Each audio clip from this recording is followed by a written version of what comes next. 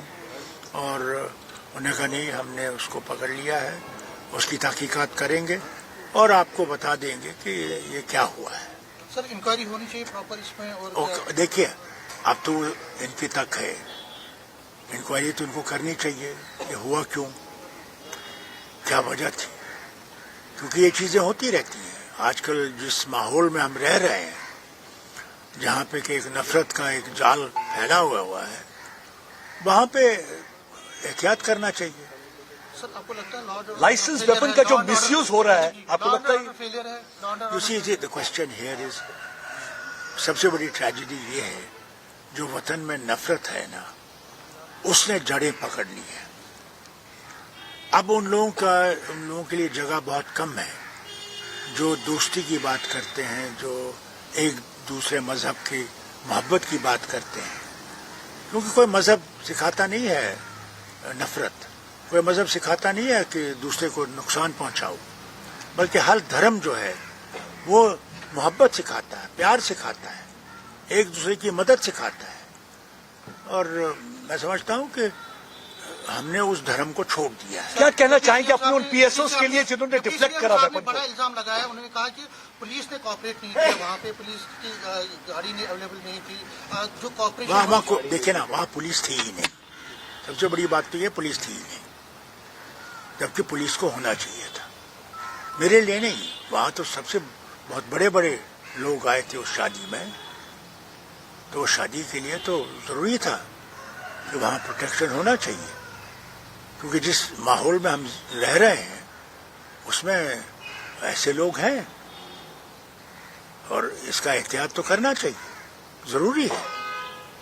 آپ اپنے P S Os کا رول کیسے دیکھ رہے ہیں جس طریقے سے ڈیفلیکٹ کیا ہے؟ انہوں نے دیکھیے میرے پاس الفاظ نہیں ہیں.